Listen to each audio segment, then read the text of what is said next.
for a period. Oops, thanks, Patty. Barney and I overlapped a bit at the Texas Water Development Board, and then Aqua Strategies has been working with us in nudging City of Blanco towards kind of more of a one water type approach to their wastewater. Barney has he's been worked in the field of water resources for looks like about 30 years. If you include your academic career, it would be more than 30 years. Barney has a bachelor's degree in agricultural engineering from McGill University in Quebec, and a PhD in civil engineering from the University of Salford, which is in the greater Manchester area in England. And he specializes in water supply planning, hydrology, hydraulics, environmental flows. He's lived and worked in Canada and England, and has been in the United States for the last 25 years, just about a quarter of a century. As I mentioned, he was at the Water Development Board. He was the director of the Surface Water Division when he was there, and has been actively involved in state water plan development in Texas, Oklahoma, and California. He started Aqua Strategies in 2014, so coming up on a 10-year anniversary there. And then he's also an adjunct professor at Oklahoma State and East Central University, which is also in Oklahoma. Frank is also with Aqua Strategies, and he's been working water resources for over 8 years. I'm looking at your bio on Aqua Strategies page. I had to update Barney's numbers. I don't know if yours need updating or not, but works on water availability, water supply planning, hydrology, watersheds, lakes, coasts. He is zooming in from England. Is that right? That's right. Yes. That's right. So he's over in England. He's worked on rural water projects in West Africa and Central America. So a bit of international experience as well. And he holds a master's degree in environmental and water resources engineering from the University of Texas at Austin. So with that, I'll turn it over to y'all. Understanding is y'all will do a little bit of a tag team here. And then hopefully at the end we'll have some time for questions. So Barney, the Zoom screen is yours. Good deal. Thanks, Robert. Yeah, Frank, why don't you hop to the next screen here?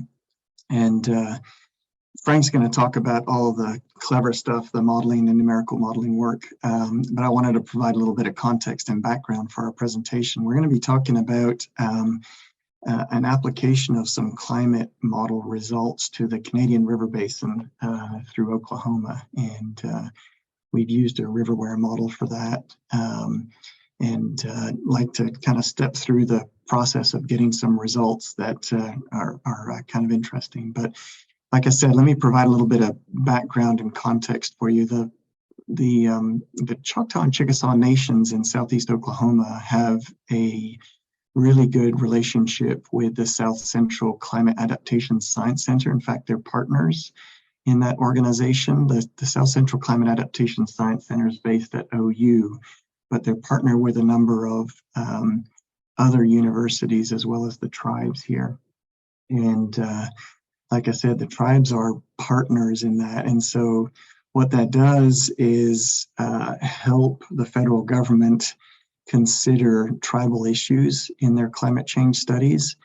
But at the same time, it provides the tribes a really easy avenue to get really good information related to climate change, which they can use for their studies on climate resiliency and water availability and things like that.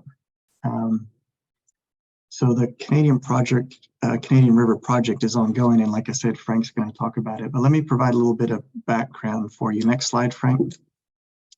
So the Choctaw and Chickasaw nations, and I've personally worked with them since about 2010, but they occupy that whole kind of lower southeast quadrant of Oklahoma in blue.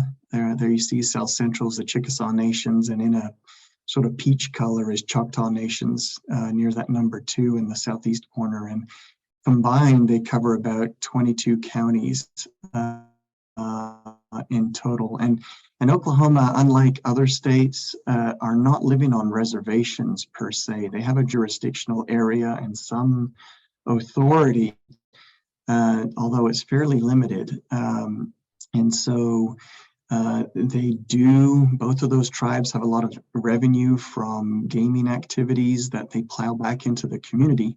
But the whole discussion about what authority, what rights the tribes have in Oklahoma is sort of an ongoing debacle. And one of those things that is most important to the Choctaw and Chickasaw nations is relates to water resources and who has the right to that water. Next slide, Frank. So I got brought in as an engineer really early on in the process when the city of Oklahoma City applied for a water right to pull water from the Kiamichi Basin, more specifically Sardis Lake, to bring to Oklahoma. And Sardis had very few, hardly any water rights associated with it at all. It had been constructed fairly recently, I think the mid-70s. But there wasn't really a strong demand for that water locally. It was built for flood control, water supply, recreation, but it's a very rural area in the middle of Choctaw territory. So Oklahoma City needed more water, and so they put in a water right application to the state of Oklahoma and concurrently requested to purchase the storage out of Sardis from the Army Corps of Engineers without consulting the tribes at all.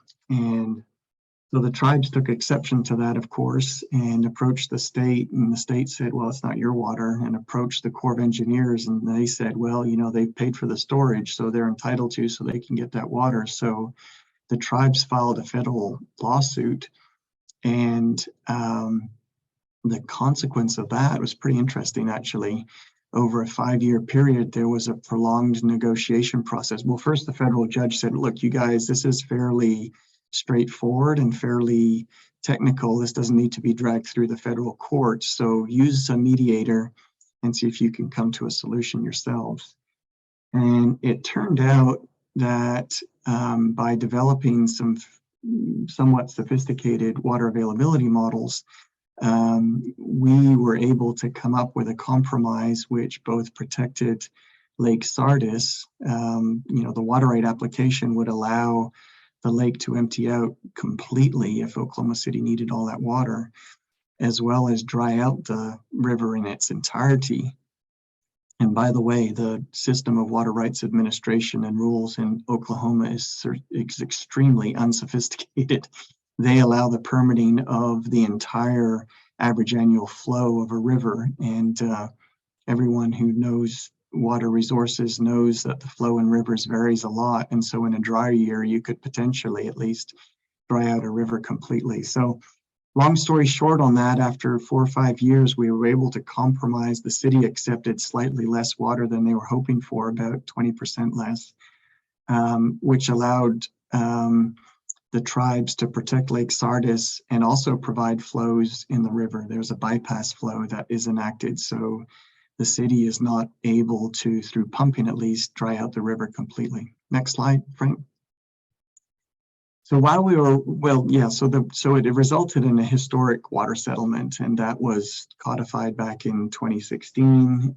There were some subsequent presentations, and actually at the end of it, everyone was kind of slapping one another on the back. It was really a success in collaboration between the state and the city and the tribes on how to efficiently and effectively and fairly allocate water resources within the tribal territories. And although it only affects the Choctaw and Chickasaw nations, it's something that is somewhat of a roadmap for consideration of future water rights within Southeast Oklahoma. Next slide.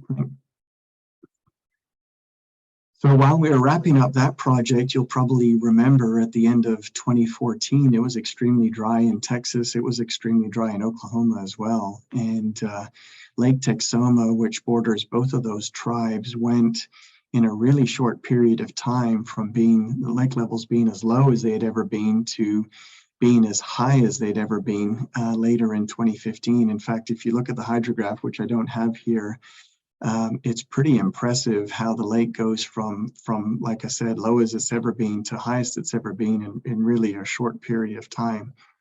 And stakeholders in the area, in addition to the tribes, were thinking, well, shoot, is this climate change? Is this what we can expect in the future? Maybe we ought to look at the climate models and see what they're saying about that future. Next slide, Frank. And so the Climate Science Center stepped in here and provided funding to the tribes to take a look at using climate models to predict future hydrology for the entire Red River Basin. So we took the basin all the way from New Mexico to its confluence with the Mississippi River and developed first a VIC model to do the rainfall runoff, and then a RiverWare model to figure out water availability and flows. But to a novice, even someone who's technically competent in water resources and has a strong science background, it's hard to know what to do with those climate models. And that figure to the left kind of shows a range of, in this case, it's showing temperatures, which that range is fairly narrow, a range of temperatures depending on which model you're using and which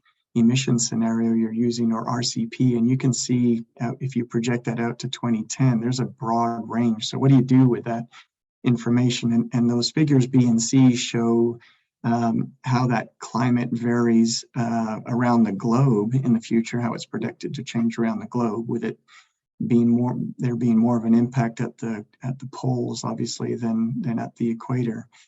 But when you look at precipitation, next slide, Frank. When you look at precipitation, those differences are even greater. And I know this slide may be hard for you to see, but if you look on the west coast of the US, and these figures are all showing results from different models for that June to August period of time out into the future under RCP 8.5, which is a pretty pessimistic, I would say, outlook on emissions. If you look at the western part of the United States, for example, look at California, some of these models are saying it's going to be significantly more dry in California in the future, while others are saying it's going to be significantly wetter. So how do you use that information? So the next slide, Frank. So the process that we set up, which Frank is going to talk about in more detail, involves choice of a number of different climate models that perform well over the Red River Basin. So we've chosen 3 models in this case, a range of different emission scenarios, and a range of different downscaling techniques applied to those GCMs to get a whole ensemble. In this case, it was 27 different climate scenarios, climate model results that we then applied to a VIC model and then applied to a RiverWare model to get water availability. And this is just an example of one of the sets of results that we produced. And what I like about this in particular, well, and first of all, it shows that it's getting sort of drier towards the western part of the watershed and a little bit wetter towards the east. In fact, if you look at the Texas border, the Texas folks are probably pretty happy about that, with the expectation that it'll be wetter in the future in that part of the Red River Basin. We explored the different ways to present those results for quite a while, and what we're showing here are these dots where the color of the dots shows whether it's getting drier, i.e. yellows and browns, or wetter, i.e. greens and blues. Grays are kind of indifferent. But the size of the dots is showing how well correlated each of those results are. So in other words, if all of the climate models are all showing more or less the same thing, then those dots will be bigger. And if they're a little bit all over the place, then the dots will be smaller. So it basically shows the confidence that we have in those results. And we're proposing to do something similar with the Canadian River model results, which we'll talk about next. And Frank's going to go through that. Thanks, Barney. So as Barney was talking about, we wanted to take a lot of the framework that we had from the Red River project to also apply it to the remaining areas of Choctaw Chickasaw Nation territories. And so that started the Canadian River Project. And our main focus was what are going to be the impacts, climate impacts to the water rights in those territories, to reservoirs that municipal water rights often rely on for firm yield, as well as impacts to stream flow.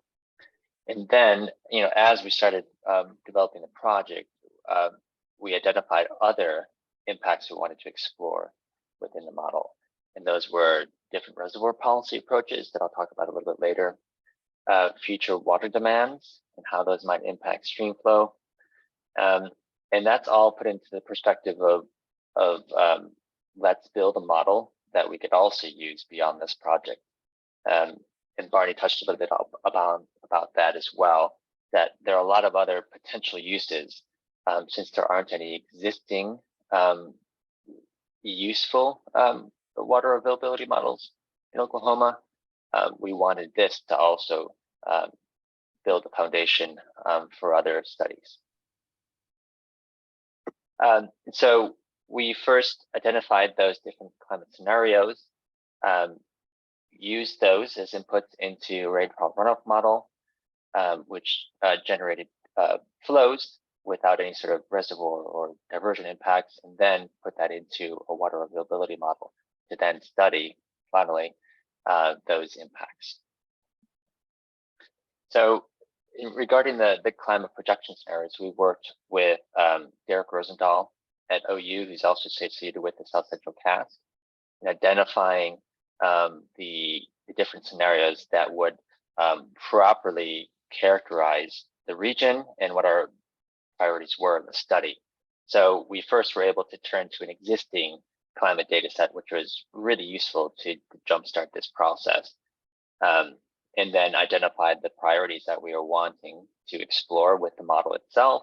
And Derek did his thing, and he recommended these 3 separate GCMs along with a range of emission scenarios. And so those 3-on-3 combinations resulted in 9 different climate scenarios that we had data for on a daily time step from 1981 through 2099. So with these climate projections and the data associated with them from the existing South Central Cast data set, we needed to then input those into a rainfall runoff model. So we worked with a BIC model, and it's widely used for climate impact studies, and we used it previously for the Red River study. It is a gridded model, often used on a larger scale, and it allowed us to be able to more efficiently represent the Canadian River Basin, as well as some other smaller tributaries that we're wanting to study. Those were the Podo Basin, which is shown in blue over here, and then smaller tributaries of the main stem of the Arkansas River Basin. I should have stepped back and put in some geographic context about the Canadian River Basin.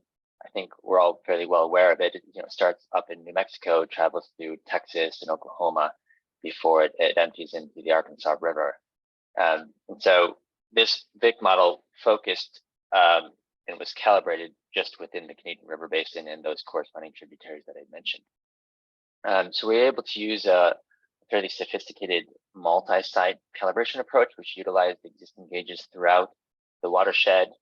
And that model output and simulated flows and evaporation values for us for those 9 different kind of projection scenarios.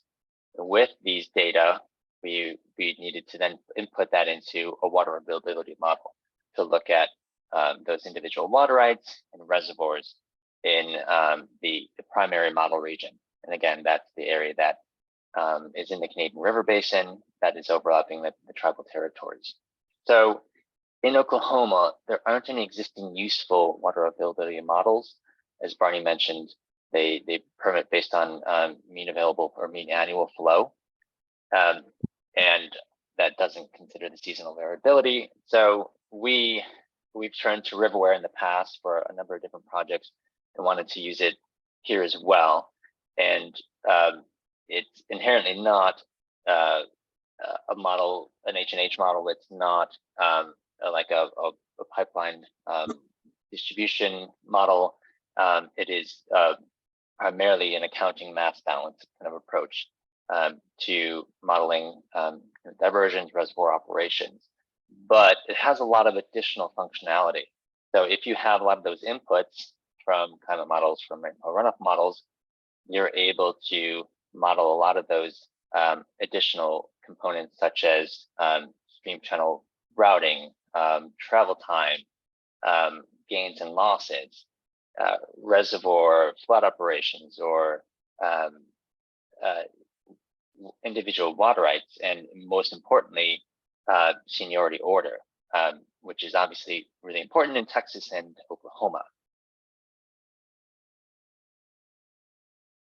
So a little overview of RiverWare. It is a GUI, which is shouldn't have to say, but it's a nice upgrade from the TCQ WAM approach, where you have individual objects that can represent reservoirs, water users, river reaches, control points, and other different components that you might need to be able to actually represent a watershed. Within these objects, like a reservoir, you have built-in methods that allow you to customize how that reservoir or that object is represented. So it could represent diversions from reservoir, it could represent and integrate inflows into that reservoir, it could represent seepage, sedimentation rates. And if none of these kind of built-in methods are appropriate, you can use and write your own unique rules to represent operations or specific components to any object in RiverWare. So that provided us a lot of flexibility to be able to integrate more complicated reservoirs, like core reservoirs, which we extracted from the Corps' existing models that they use for flood routing purposes. And then within each object, you have tabular outputs of data, such as generated inflows coming into this reservoir, for example, any sort of diversions and outflows. And so within the model itself, you can do additional analyses, statistical analyses, and graph some of the data as well. For the Canadian River project, the different components included nearly, I think actually over 650 individual water rights, individually represented with their own specific diversion requests, with their seniority order included. And this mirrors the WAM Run 3 approach in Texas. So each water right trying to divert their full authorized amount without any return flows. And this allows us to set those diversion requests to see what they're able to divert, calculate shortages for individual water rights across the basin. We worked closely on identifying what reservoirs, the thresholds, beyond a certain capacity to include in the model as well, and being able to represent unique net evaporation rates from the climate model outputs and the VIC model outputs, as well as trying to represent its unique area capacity relationship, if there are any sort of applicable and active pools. And while we extracted and utilized core reservoirs from their flood models, we wanted to simplify it for the sake of this model and its objectives. So we just assumed simple kind of flood approach here, but we still had that functionality built in, so we could utilize that in sort of future applications of the model itself. Other components that we integrated, the compacts that are applicable in the region. Oklahoma has a specific requirements for setting aside amounts of water based on watershed area for domestic users. So that was something that was important for all of us to be able to integrate as an actual user in the model itself, which is represented in green here. Any available channel gain loss data we integrated, as well as travel time for the models themselves. When you're building a model from scratch, there are a number of decisions you have to make, from the level of detail to kind of what you're representing, right? And one of the things that we had to develop a methodology for was, where are we putting flow into the model itself, within the context of the main area that we're focusing on getting results for, those tribal territories, as well as any sort of future applications that we might have. So all the partners work together to identify criteria. We are really focused on public water supply, water rights, reservoirs, and representing flows at stream gauges, and then other criteria that allowed us to kind of fill in the gaps and be able to still have the resolution to be confident in the water rights results that were being generated. So apologies for this figure, it's not the best, but I wanted to kind of show the scale and the level of detail in the model that we developed here. This is Lake Eufaula, which is towards the bottom of the Canadian River Basin. We have the main stem of the Canadian River here, and then the Arkansas River here.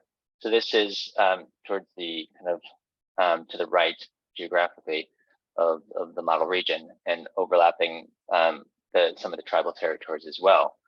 So these squares are representing where we're putting flow into the system, corresponding to lakes or reservoirs in red, and gauge locations in blue.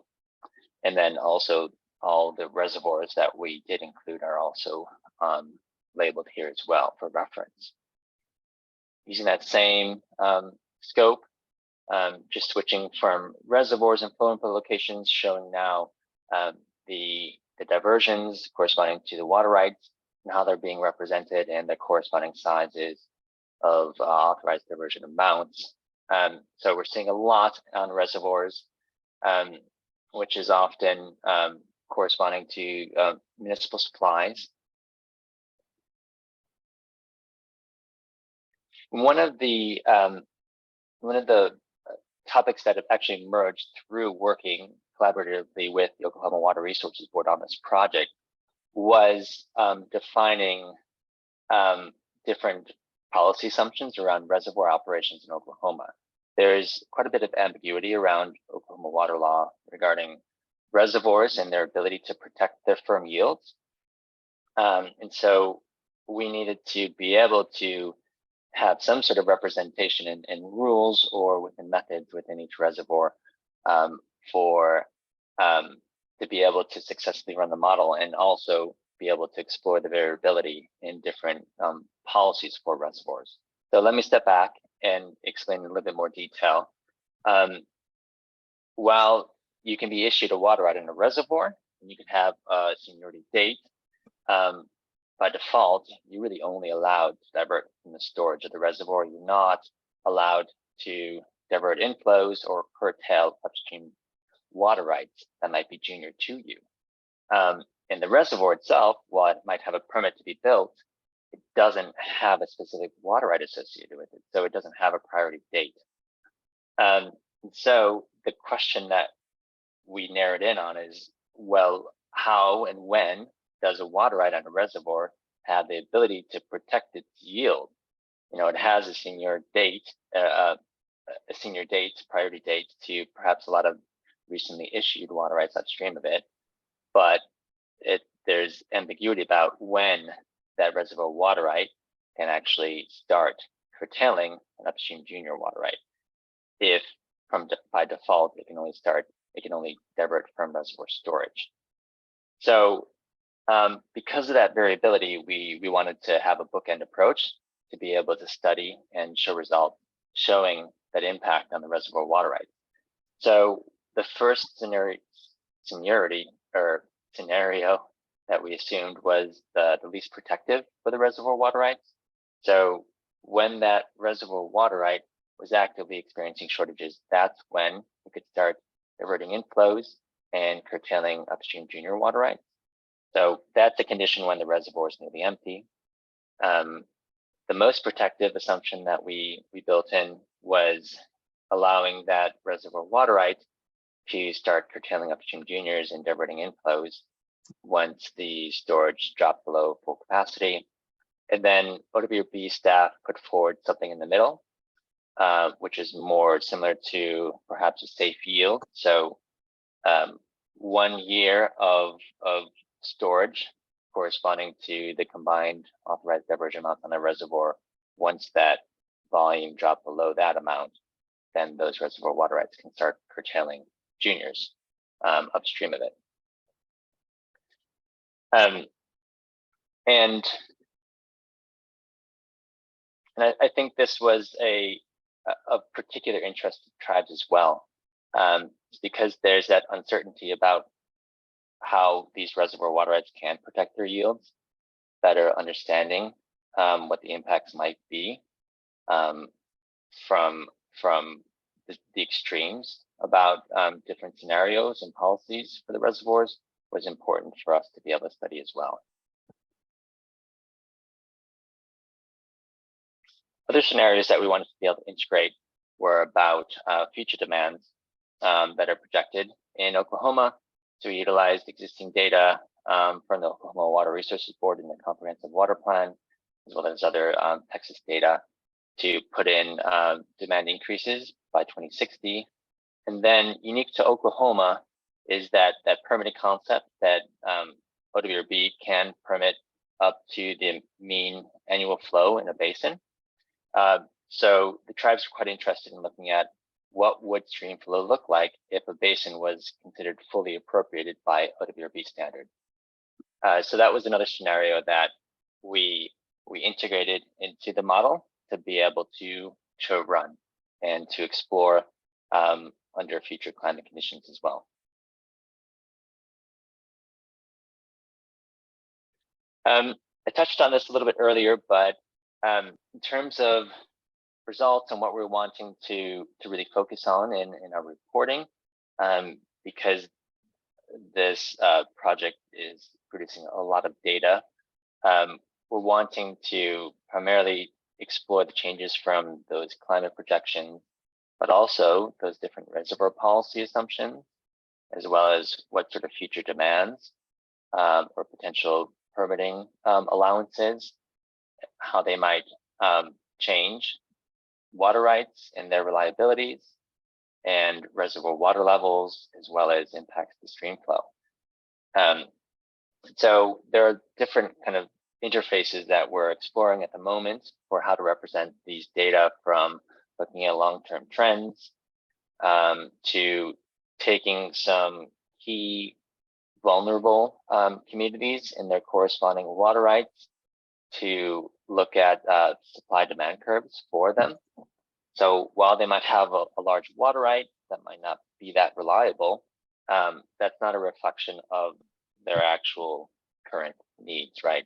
So putting that within the context, and pairing that with the model results can provide a better picture for when they might be becoming vulnerable in terms of their existing water supplies.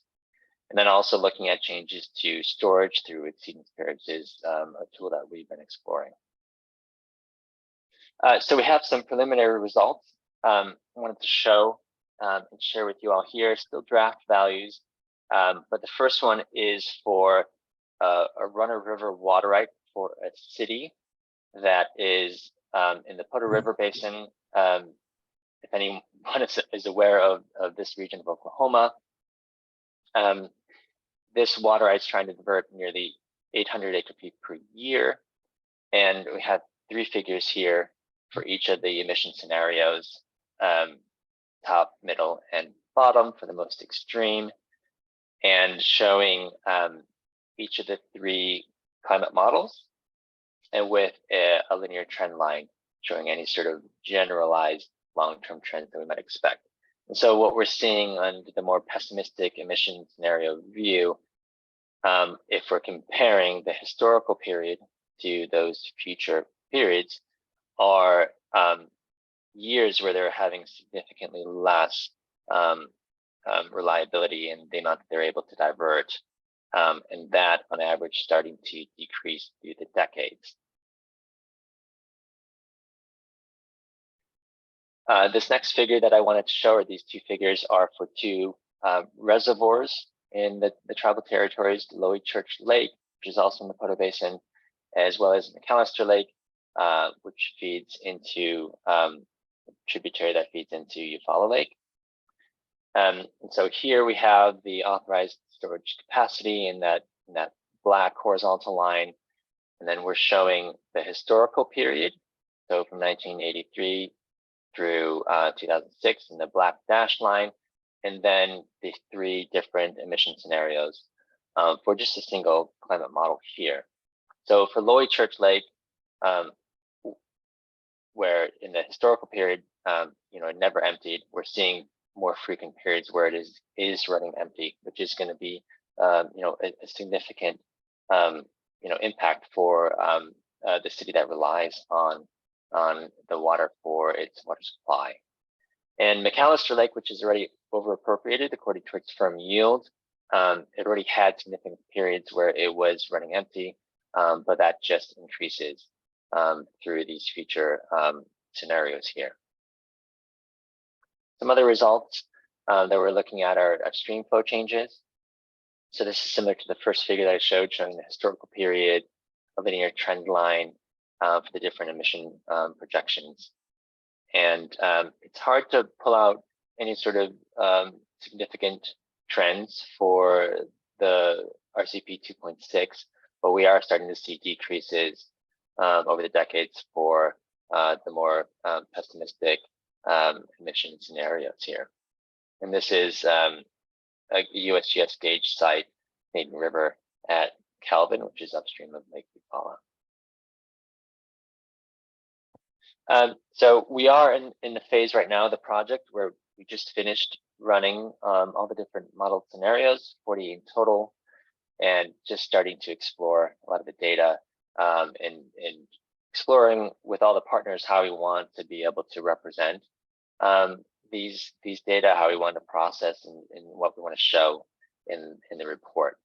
So it's an exciting phase. There's a lot of data to sift through, and we should be publishing and finalizing the project by the end of fall of this year.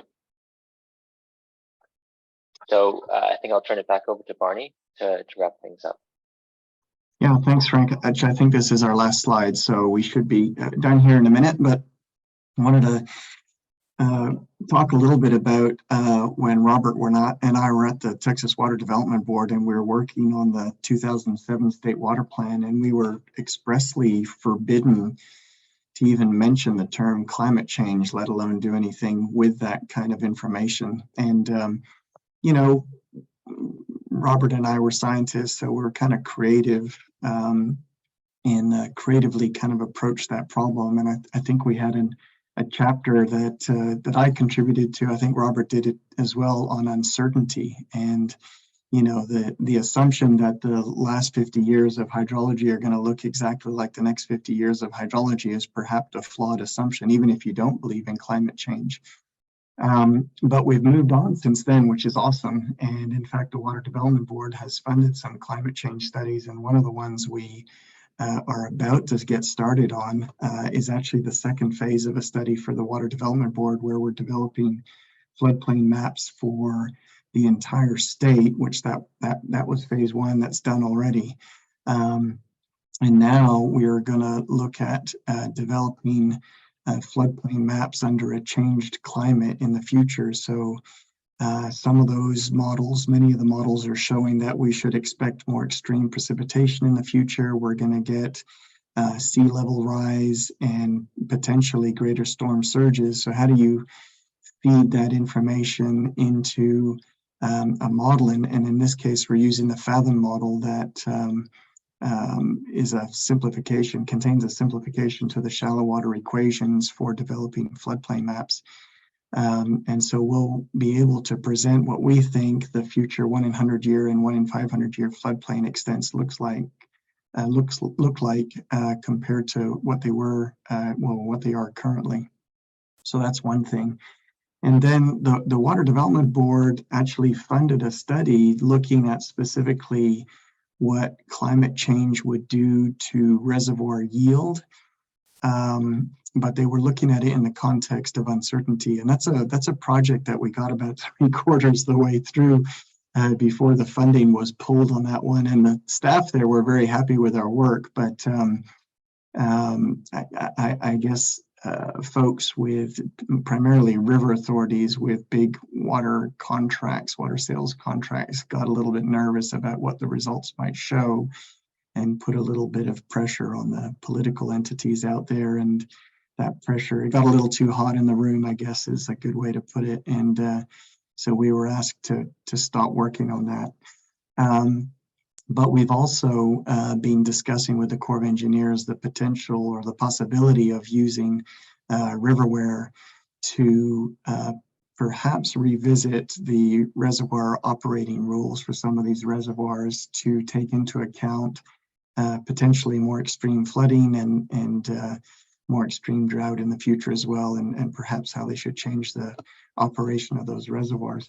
By the way, the TWDB project was interesting in that we did not use climate models for that, and instead of which we resampled past hydrology. So the thinking was, you know, if 2011 was a really bad, really hot, dry year, what would have happened to our reservoir levels if we'd had 2 years like that in a row? And we can use some statistical methods to decide or estimate what the likelihood of that is. But essentially, it was a resampling of past hydrology with some clever statistics to ultimately tell us what would happen or what the uncertainty is in those reservoir yields across the state. And then ultimately, the last phase of the project would have been to apply a trend to that, so an increasing or a trend line to those statistics. But like I said, that project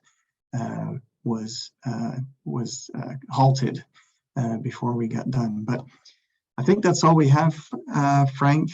I think the next slide is a generic Q&A. Hopefully this presentation was interesting to you, and we'd be happy to take any questions if there's time for it, Robert.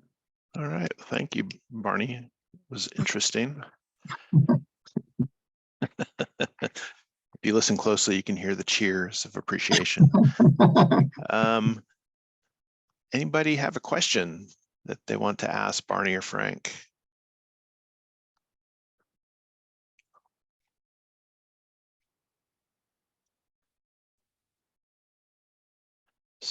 So on the so I got a question on the Red River. Was a RiverWare model as well? Yeah. And did you have all the, similar to the work you showed on the Canadian, did it have all the permits built into it? Yeah.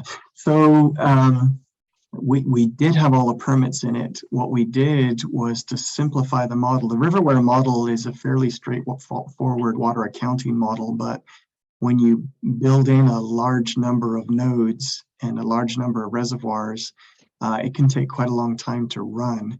So what we did is we ended up lumping a lot of those water rights. In other words, if there was 15 water rights on a tributary all at different locations, we might simplify that and insert them all at 3 locations in the tributary, for example. So quantitatively, it was correct, but we simplified the inclusion of those water rights in the model to help the model run faster.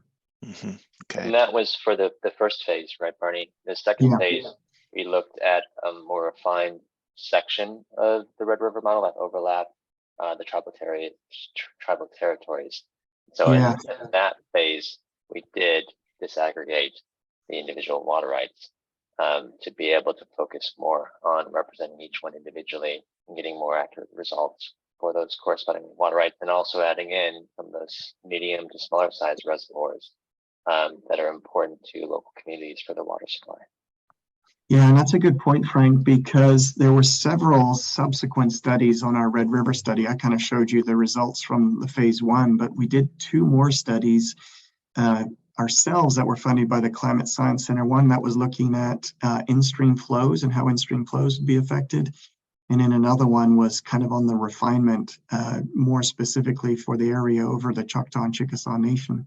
But the cool thing about the Climate Science Center is that they make all of the data, or they make you provide all of that data in a user-friendly way with all kinds of metadata so that other scientists can use those results for their own studies. And so our Red River study is being used in a large number of other studies, you know, to avoid reinventing the wheel, so to speak. Checking to see if there's any hands up or microphones off. Hey, I've got another question. So this work on the Red River and the Canadian River is sourced, I guess, from kind of the tribes in Oklahoma. Are you talking to, or have you gotten any feedback from the river authorities in Texas about this work? Are they participants at all? Yeah, so that's a good question. So we did not reach out to the river authorities. The Red River is kind of a, you know, an outlier as far as river authorities in Texas. And there's a compact, and of course it straddles, you know, both states.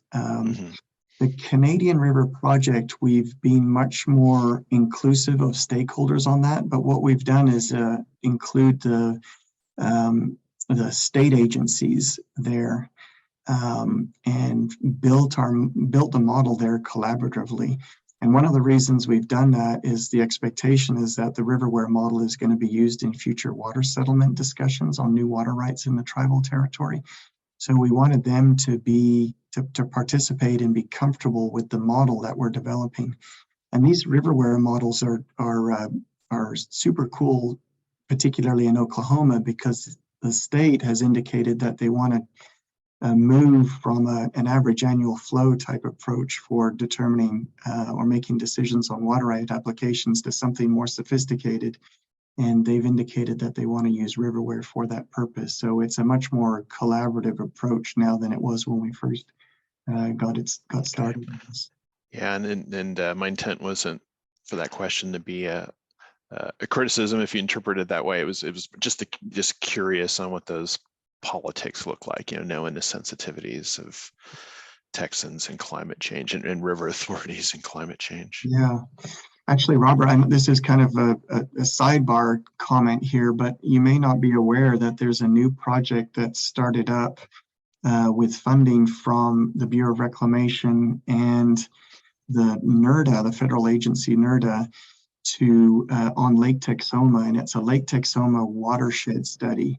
And it is a collaborative effort between Texas entities. Jeff Walker's on the committee, Larry Patterson with Upper Trinity's on the committee, and as well as the tribes and some entities on the Oklahoma side. And the project's just getting off the marks now, but it's very much looking at a collaborative approach to managing the water resources in the Red River Basin. And we'll be using the RiverWare model in part to study water quality issues, land management issues, water availability, you know, economics, all of those kinds of things. Okay, cool. Climate change as well? Yeah, I mean, although it's not necessarily the driver, but we'll certainly be able to answer questions related to climate change. And that's not a subject they're particularly shying away from, but it's a more kind of a broad integrated water resources management type approach for the basin, with special attention to involving stakeholders. You know, 95% of the basin is in private hands, for example. So we're going to be working with landowner groups, Cattlemen's Association, and other things to see what we can do in the way of land and watershed management practices to protect the enormous resource that Lake Texoma is to both states. got a question that came in the chat. I don't know if you can see that. If you want me to read it, Frank. Yeah, I could see it. The question is about how the runoff is being simulated under the GCMs. And so we use the VIC variable infiltration capacity rainfall runoff model, take the climate projection inputs and produce stream flow outputs. And that allowed us to effectively pass all the different projection scenarios through the rainfall runoff model to generate inflows, unique inflows under those climate conditions for the RiverWare model itself. Does that answer your question?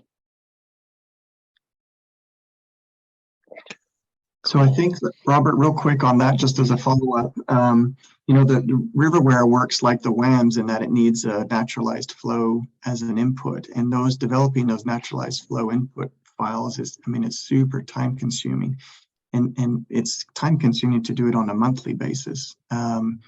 So we've used the VIC model to as a surrogate for naturalized flows, and they also provide outputs on a daily basis. So to look at the impact of climate change, for example, then we can use the VIC model with our sort of current condition situation, and then use VIC model again for the climate model simulations and look to see what the difference is between those two simulations to get an idea of what the future will look like. And I know Frank said that already. Maybe I'm just repeating it myself to make it clear in my mind, but yeah. No, I didn't go into that level of detail, so it's a good question. And there was Yeah, a question about the VIC model is in the public domain and is used pretty extensively amongst climate scientists and water resources managers for that particular purpose. Very good. Well, we're pretty close to 1 o'clock, so we'll pull the curtain there. Thanks again. This was a absolutely fascinating presentation, and thank you both for sharing your time. What time is it, Frank? Oh, it's nearly 7 in the morning. dinner time. Okay. No, in the evening. Oh, in the evening. Okay, I was gonna say that explains why you're in your pajamas, but I guess not. I like to call them my work pajamas. I work remotely over here. Well, good. Well, it's good to meet you via Zoom. I don't think we've talked before, but again,